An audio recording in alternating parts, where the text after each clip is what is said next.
Hey, you guys, welcome back. This is your girl Latersa, and I am here with another video, living your best life. Welcome to all of my new subscribers. Welcome to those of you who've been rocking with me. Welcome back. Listen, today's topic, we are talking all about how to start your business on a shoestring budget. Listen, before we get started, I want to make sure you subscribe to my channel if you are already not.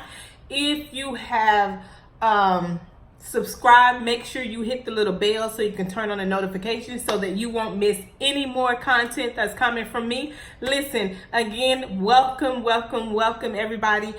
I will post new videos on this channel. You can expect them from me on Monday, Tuesday, and Wednesday of every week. So make sure you have your notifications on because I'm going to be dropping all the jewels with you guys. So let's get right into this, you guys. Okay. Hope you got your pen and paper. I got my notes here. So the first one is you want to ask yourself, what is it that you're good at? And when I say what you're good at, what is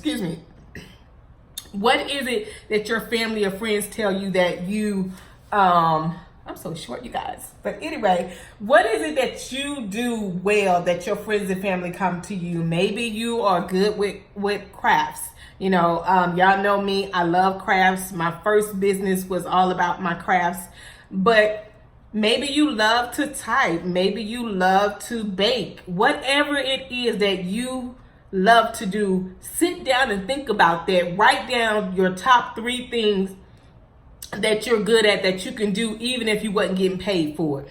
So that's number 1 on how to start your business on a shoestring budget. Number 2,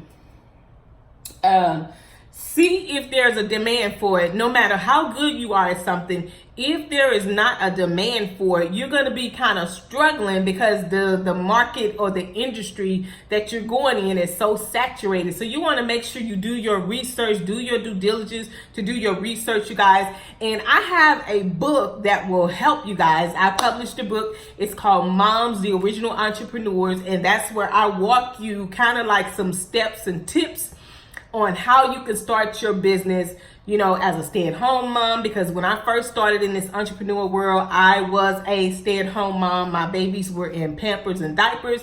So I'm going to leave the book below so that you can check it out. Also, I'm probably going to put a picture here so that you can see it. But it got some good details, tips and stuff on there on how you can start your business with little to no money. And then the next tip is of how you can start your business on a shoestring budget is start working.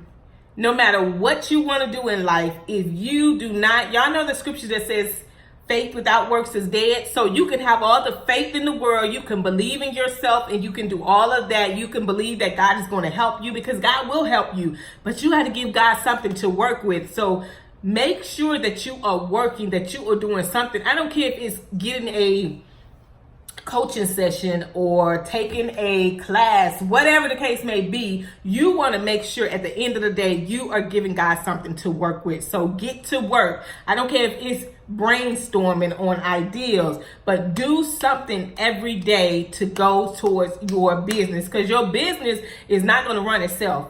It may take little to no money to start a business, but oh, honey, I got some stories for you. It's going to take money to grow that business because I'm telling you guys, my first year in business, I was spending more revenue than I was bringing in. Like when I did my income taxes the first year in business, I had a negative $3,000.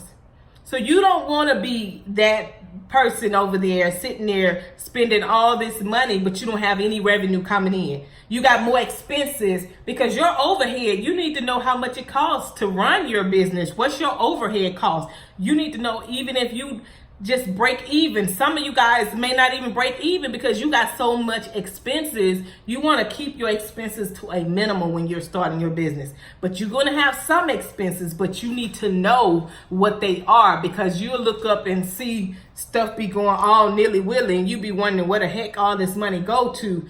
Oh, your taxes won't lie to you. And then the next one, the 4th tip on how you can start your business on a shoestring budget Find you a mentor or someone who's doing what you want to do. I'm telling you guys, if I had to follow these steps when I first began my journey back in 2009, I would be so much probably better off, because I lost a lot of money along the way and I wasted a lot of time. So when you get a mentor, somebody who's been where you're trying to go, they will help you bypass some of those mistakes that we made. That's why I say, it's good to go to somebody who's doing something that you are wanting to do or thinking about doing, because they can tell you the ins and outs, things to look out for, things to watch out. And if you're interested in having a consultation with me, I'm going to leave the link below and we can brainstorm. We can get your ideas on paper. Sometimes it helps for you to talk to a stranger to get your ideas rolling. Because if you like me, your ideas, you got 50 million ideas of things you want to do, but you don't know where to start. And these tips that I'm sharing with you today is a good start, is a good place for you to start. And then another thing about getting a mentor, they can tell you the road. They can tell you what roads to take because they've been there. They can tell you the roads, the roadblocks that can hinder you. They can tell you and help you put together a workable system that's going to help you save money in the long run. Because if I had a mentor when I first began, it would have saved me a lot of money, because I spent a lot of money and I invested in myself. And that's the thing. You are your biggest investment. You want to make sure at the end of the day that you are investing back in your business. Whatever little money you make, you want to invest in getting better. Invest in a coaching session. Don't be afraid to invest in yourself, because listen, down the road, how are you going to persuade somebody else to invest with you if you're not even investing in yourself? So that's number 4. Number 5, and the final tip is get you a laptop. I don't care if you got to go to Walmart, get you one of the HP, get you a laptop, because you're going to need something to work with. And if you like an editor or you're good with graphics, you're going to need your own workable laptop. So invest in you a good workable laptop so that you can start off the bat in the right direction, if that makes sense.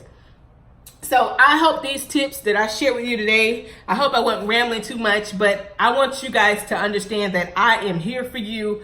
I've been around this thing for a long time now. So if you have questions or you want to schedule a consultation with me, I'm going to leave all the links below in this video. But make sure, you guys, that you understand you can start your business on a shoestring budget. But you got to be strategic about it, because it's going to take money to grow your business. So I hope something that I said today blesses you. I hope that something that I said will get you moving in the right directions to starting your business. As always, remember, hit the subscribe button. Make sure you subscribe and click the little bell to turn on your notifications so that you won't miss any more content coming from me. Remember, you are enough, and everything that you need, it's already on the inside of you. So God bless. And I will see you in the next video.